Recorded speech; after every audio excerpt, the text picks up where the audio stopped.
A partir de agora, diretamente do Seminário em Busca da Saúde Integral, estamos conversando com Divaldo Pereira Franco. E, para nossa alegria, nós queremos, neste programa, estar enfocando o seu mais recente lançamento como médium, como escritor Manuel Filomeno de Miranda, Entre Dois Mundos, uma obra que nós entendemos como emblemática dos tempos que estamos vivendo.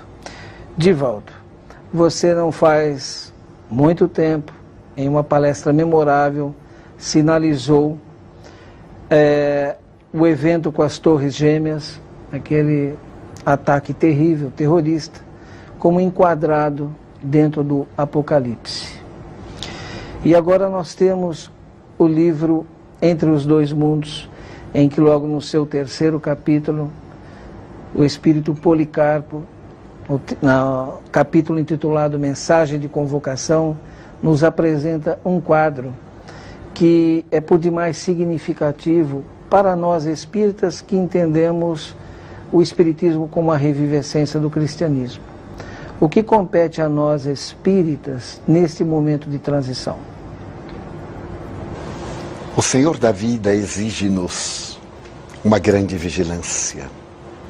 Neste momento em que a Terra passa para a escala de um mundo superior, deixando para trás o período difícil de mundo de provas e expiações, para tornar-se mundo de regeneração, é óbvio que experimentaremos todos os tormentos que dizem respeito a esses momentos clímax. A proposta do Mestre a respeito do vigiai e orai é de grande atualidade, porquanto mesmo aqueles que foram chamados e podem ser escolhidos, provavelmente tombarão em algumas perturbações e poderão deixar-se arrastar pelas influências perturbadoras da época. Vivemos um momento histórico da grande mudança. Ela se apresenta sob vários aspectos, desde os estertores do próprio globo, nessa adaptação das suas camadas tectônicas, até as convulsões morais, que diariamente se apresentam mais perturbadoras. A nós, os espíritas, cabe a grande tarefa da vigilância, para não sermos surpreendidos pelas perturbações decorrentes da nossa realidade de natureza espiritual. Como você coloca esse vigiar, o dia a dia do Centro Espírita, já que o livro nos relata a ação de equipes do plano espiritual, dando um apoio ao movimento espírita e às suas instituições, até porque nos parece, e isso a gente tem observado através das ações de comunicação da Rádio Boa Nova, há uma convergência de fatos para lá, e como um certo observatório, a gente pode perceber muitas vezes um arrastão no movimento espírita. São muitas as casas que têm tido dificuldades enormes. Como entender esse vigiar no dia a dia? O que nos deveria chamar mais atenção? A vivência da proposta espírita. Há uma tendência natural em nos tornarmos muito teóricos, elaborando muitas teses complexas, através das quais exibimos a nossa prosápia, em detrimento do serviço. O cristianismo primitivo celebrizou-se após a morte de Jesus, pela maneira com que a Casa do Caminho atendia os necessitados, sem impingir-lhes a forma doutrinária daqueles que ali mourejavam. Eles contavam as suas experiências da convivência com Jesus e demonstravam a excelência desse viver com Jesus através dos atos, tendo paciência, sendo benignos, sendo misericordiosos. Vivemos dias de contestação, de competição infeliz, em que os indivíduos estamos mais preocupados com a própria imagem do que com a causa da doutrina espírita. Infelizmente, observamos, e penso que todos notamos, uma competitividade estranha, e através da internet informações sempre desairosas, com desrespeito a pessoas venerandas, apenas para exibir o próprio eu, discrepando muitas vezes daquilo que não se sabe e atribuindo-se ideias que em realidade não têm o menor fundamento. Muitas vezes, companheiros devotados são agredidos vergonhosa e covardemente, através desse veículo, sem que eles saibam. Quando aqueles que discrepam, que têm dúvida, poderiam muito bem dirigir-se à fonte e pedir explicações antes de atacar. Porque qualquer pessoa sensata, quando expede um conceito, deve fundamentar-se em alguma coisa. Ao invés de contestar, ironizando e gerando situações embaraçosas, seria muito mais honesto e honroso buscar a informação esclarecedora ou justificativa. Então penso que essa vigilância de pautar a conduta nos postulados que são esposados e explicados é a melhor maneira de nos precatarmos contra as dificuldades que vivem os demais segmentos sociais, filosóficos, religiosos, políticos e etc. Divaldo, no livro Entre os Dois Mundos, a gente percebe, mais uma vez, a preleção de Policarpo, um retrato absolutamente fiel dos dias que estamos aí vivendo. Interessante a correlação entre o texto de Kardec na Gênese, falando, antecedendo sobre a nova geração. Descobrimos mesmo na Gênese um Kardec profético, que também retrata esse embate de ideias que estamos vivendo. Qual a contribuição do pensamento espírita para a paz mundial nesse aspecto? Como nós, espíritas, devemos estar influindo de maneira positiva nessa psicoesfera que se apresenta muito densa? Tendo a coragem de ser autênticos. Nós temos o direito de discordar do indivíduo, mas não temos permissão para dissentir, para pelejar com ele, para brigar. Podemos não concordar com as suas ideias, mas não nos deve ser lícito este combate que travamos como se o outro fosse inimigo. Em verdade, nós é que nos estamos inimizando. A paz que os bons espíritos programam para a terra está na palavra de Jesus. É aquela paz que somente Ele pode dar, a paz da consciência tranquila.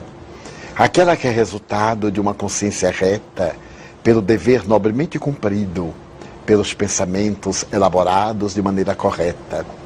Penso que nós podemos contribuir em favor desses porvindouros dias, da nova geração, preparando o caminho para aqueles missionários que virão dar prosseguimento à tarefa, quando o mundo de regeneração iniciar-se, tendo facilitadas as suas atividades.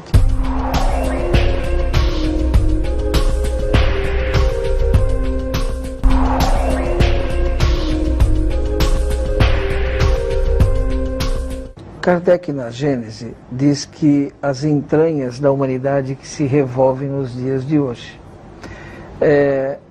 E diz também que quando essas entranhas estão se revolvendo no plano espiritual, a situação tem uma dinâmica ainda mais intensa.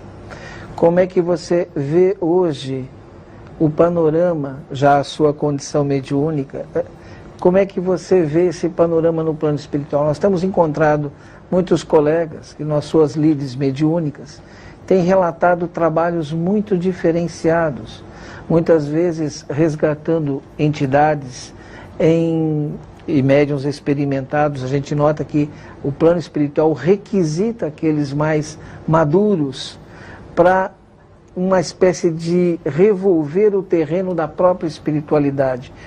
Estamos realmente num momento de faxina? Os espíritos nobres dizem que sim. Aquilo que chamamos as regiões umbralinas, nas quais se encontram retidos espíritos secular, milenarmente vinculados ao mal, estão sendo visitadas.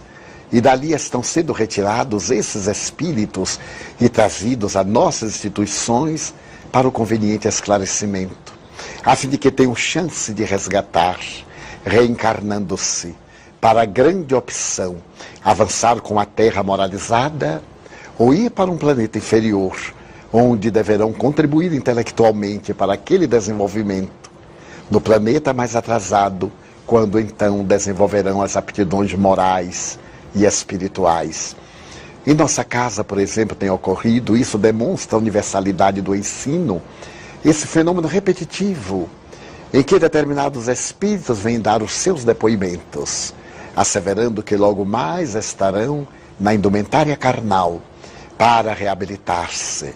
E nos pedem que os envolvamos em vibrações de paz, a fim de que não voltem a delinquir, para que tenham força para resistir às más tendências, porque esta significa-lhes a última chance, isto é, a chance que eles poderiam avançar, mas que na impossibilidade serão transferidos para planos inferiores, de onde um dia retornarão naturalmente à casa-mãe, que é o planeta terrestre. Aliás, Divaldo, o espírito Policarpo, no livro Entre os Dois Mundos, enfatiza esses espíritos em belos corpos, mas que demonstram ainda todo um primitivismo, ensejando que nós tenhamos uma atitude não de reação, mas de inclusão em relação a eles. E a gente tem visto no noticiário mundial, recentemente, por exemplo, na Austrália, essa coisa absurda de perseguição a núcleos de outras raças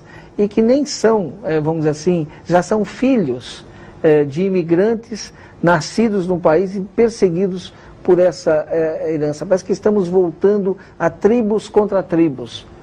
Como é que você vê esse panorama? São as tribos antigas que estão retidas. Aqueles mesmos hunos, os godos, os visigodos, os normandos, que semearam na Europa e em parte da Ásia a dissolução, a tragédia. Esses espíritos ficaram retidos para que o processo de evolução da Terra não sofresse solução de continuidade. Mas agora, na grande transição, terrícolas que são, eles têm o direito de vir ter conosco e vêm em corpos geneticamente aperfeiçoados, porém vivendo situações tribais, assinalados pelas deformidades que retornam do passado em forma de tatuagens, de piercings, como skinheads e outros, sem nenhuma crítica de nossa parte, mas apresentando um visual, um gestual, que recorda aquela convivência tribal, sem que haja evoluído nesse processo histórico que tem tomado conta da sociedade. São os nossos irmãos da retaguarda de volta, renteando conosco, para que mais os amemos, dando-lhes chance de avançar. Você está enfatizando essa questão da transição. E mesmo o discurso do Policarpo inicia, inclusive, dizendo que estamos saindo de um inverno terrível, mas estamos próximos de enfrentar um verão devastador. Não é o objetivo aqui, muito pelo contrário, a mensagem espírita é de esperança, mas também não podemos, numa visão quase que ingênua, achar que todo o trabalho é do plano espiritual. Como enfrentar este verão devastador? O que é esse verão devastador?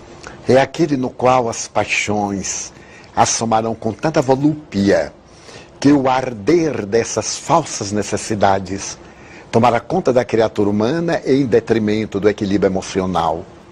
Esse equilíbrio da razão invernosa que dá tempo à meditação vai lentamente cedendo lugar à toxicomania, à sexolatria, ao alcoolismo, às fugas espetaculares pelo suicídio, às quedas abissais na depressão, na síndrome do pânico, nos transtornos de conduta sob vários aspectos. É um verão aterrador, não porque os espíritos têm interesse de atemorizar, mas também eles não querem iludir. Em nome da esperança, não vão fantasiar aquilo que nós não temos condições de produzir. Então advertem-nos, como Jesus o fez, conforme Marcos 13, no sermão profético, quando teve para nós a proposta premonitória dos sinais dos tempos, que ainda não se consumaram. Falando de sinais do tempo, Divaldo, há quem diga que nós não conseguiremos sair desse círculo vicioso para um círculo virtuoso se não tivermos um impacto realmente considerável. E esse impacto é interpretado como a volta de Jesus. E os mais atentos, ou quem sabe talvez muito imaginosos, interpretam até a desencarnação de João Paulo II e Chico Xavier como aquelas duas últimas testemunhas citadas no Apocalipse, antecedendo a 7ª trombeta que anuncia a volta de Jesus. Interpretam como que, de alguma maneira, não uma volta, mas quem sabe um impacto de cumprir a sua promessa, já que é uma promessa feita por ele, de que voltaria. Ele já cumpriu essa promessa. No texto de João, ele é enfático. Eu rogarei a meu Pai para que vos mande um Consolador. Quando a segunda volta é proposta no Evangelho, através de uma manifestação da verdade, que o mundo não podia conhecer naquela época, porque não tinha como resistir. Então acreditamos nós outros, que a volta de Jesus deu-se através do Espírito de verdade. As estrelas que estavam nos céus e que caíram sobre a terra, os espíritos luminares, estrelares. E graças a esse retorno é que se apressam os dias para o futuro. A partida do mundo físico para o espiritual, desses dois grandes vultos do espiritualismo mundial, o venerando apóstolo Chico Xavier e a veneranda personalidade do Papa João Paulo II, apenas abre caminho para outros apóstolos que estão chegando e outros tantos que estão partindo. Porque ele nunca nos deixou órfãos, mas especificamente o Consolador veio através da pleiade de espíritos que interpretaram numa nova leitura aquelas palavras que devem ser entendidas em espírito e verdade, porque a letra mata e só o espírito vivifica. Bom, estamos então em plena transição. Em plena transição, no grande momento. E momento de conturbação, em que os indivíduos lutam de forma intestina uns contra os outros, agridem-se, mesmo na defesa dos seus ideais, em que há uma grande turbação do sentimento de discernir. Se nós perguntarmos aos contendores, no ideal espírita, por exemplo, que é o pertinente aos nossos interesses em primazia, eles dirão que estão defendendo a verdade. Somente que, através de uma conduta que não corresponde à verdade, mas é o sinal dos tempos, em que nós estamos investindo em nome de uma verdade que é pacífica, através do instrumento da guerra, o que demonstra que a nossa ainda não é a legítima verdade. Essa transição, Divaldo, há referências em torno de Chico Xavier, respondendo a questões sobre violência. Alguns afirmam que ele teria dito que o mundo regenerado estaria começando entre 2050, e há quem diga que estaremos entrando nesse processo a partir dessa data. E há toda uma convergência de sinais de vários grupos espiritualistas, a visão maia, o famoso calendário maia, há toda uma referência de convergência sobre exatamente essa transição. Nós podemos esperar que consigamos, em tão pouco tempo, extirpar tanta violência? Conseguiremos, Éter. Porque o problema da violência é o problema do espírito rebelde. A Terra está recebendo uma verdadeira revoada de espíritos nobres, desde os anos 1960, 1980, para que eles enfrentem as situações dolorosas. No dealbar do novo milênio, disseram-me algumas entidades gentis que, apesar das lutas travadas, do terrorismo internacional, das calamidades que nos assustam, este será o século do amor, da religião, da beleza, da arte. Na razão direta que o anterior foi o século da ciência e da tecnologia. Ciência e tecnologia continuarão, porém aplicados a benefício da criatura humana, e não da criação de armas inteligentes, de laboratórios onde se conservarão vírus para a destruição em massa das criaturas. Não mais a ciência a serviço do vandalismo e da prepotência de alguns líderes internacionais, mas a serviço do bem, da arte nova, da beleza, das maravilhosas lições de transformação da criatura humana. Então, é este grande momento. Aqueles espíritos rebeldes, violentos e agressivos, não tendo chance de retornar, caso percam a oportunidade, ou caso mudem de conduta e se transformem, cederão lugar aos espíritos bons. Então a violência, em 3 ou 4 ou 5 gerações, cederá o espaço à verdadeira paz. Acredito sim que não apenas a partir dos anos 50 deste século, mas desde já estamos vivendo o momento da grande transição, o mundo de regeneração começando. Nunca houve tanto amor na Terra como hoje. Nunca houve tanta gente dedicada ao bem, cientistas nos grandes laboratórios para encontrarem soluções para os velhos problemas de natureza epidêmica e destruidora, correndo riscos de contágio. As ciências biológicas trabalhando para a preservação da vida sob novas condições. Pessoas dedicadas ao bem, abnegadas, no silêncio do anonimato, sonhando com um mundo melhor. Ocorre que, por enquanto, o bem não vende, na linguagem do marketing nacional e mundial. Então, as coisas mais esdrúxulas e aterradoras são colocadas nos veículos de comunicação de massa. E nós temos a ideia que tudo está perdido, mas a realidade é outra. Divaldo, nós estamos chegando ao final do nosso programa e queria uma mensagem em torno de Jesus, porque ele é o nosso grande desafio, né? A sua proposta é um grande desafio para todos nós, um desafio amoroso. E a gente nota que toda essa discussão, em que muitas vezes, em torno dos dias atuais, a ponto de nós estarmos ansiando pela sua volta, talvez a nossa maior preocupação deveria ser, sim, até com a sua volta, mas maior ainda seria essa preocupação é como vai nos encontrar. Gostaria dessa mensagem para nós. Diria aos nossos amigos telespectadores que hoje, mais do que nunca, soa o nosso momento de ajudar. A mensagem que dirigimos às queridas irmãs e aos queridos irmãos que nos acompanham neste encontro de paz é que todos estamos convocados a servir. Ninguém pode excusar-se desse magno dever de construir um mundo novo.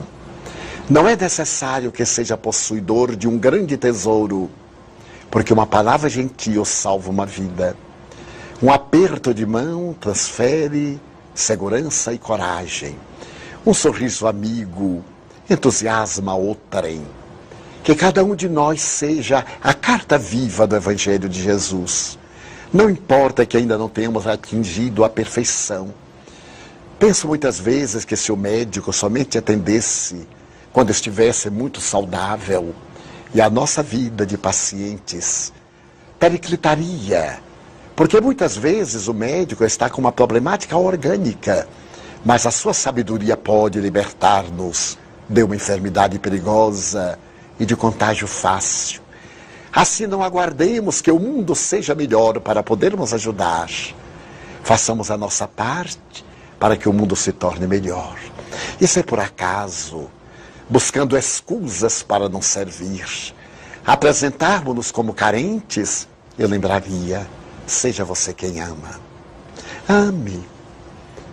Talvez não tenha nem necessidade de dizer, mas seja você quem ama.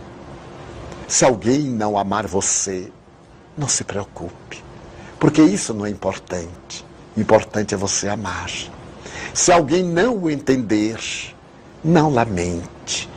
Mal é quando você não está entendendo. E se alguém persegui-lo, seja você aquele que entende, porque ruim é quando você se faz o perseguidor. Então, em qualquer situação, ame. O amor é o único tesouro que quanto mais se divide, mais se multiplica. Aí está o amor de Jesus por nós, em nome de Deus, que na bela definição de João, o evangelista, é o amor. Muita paz.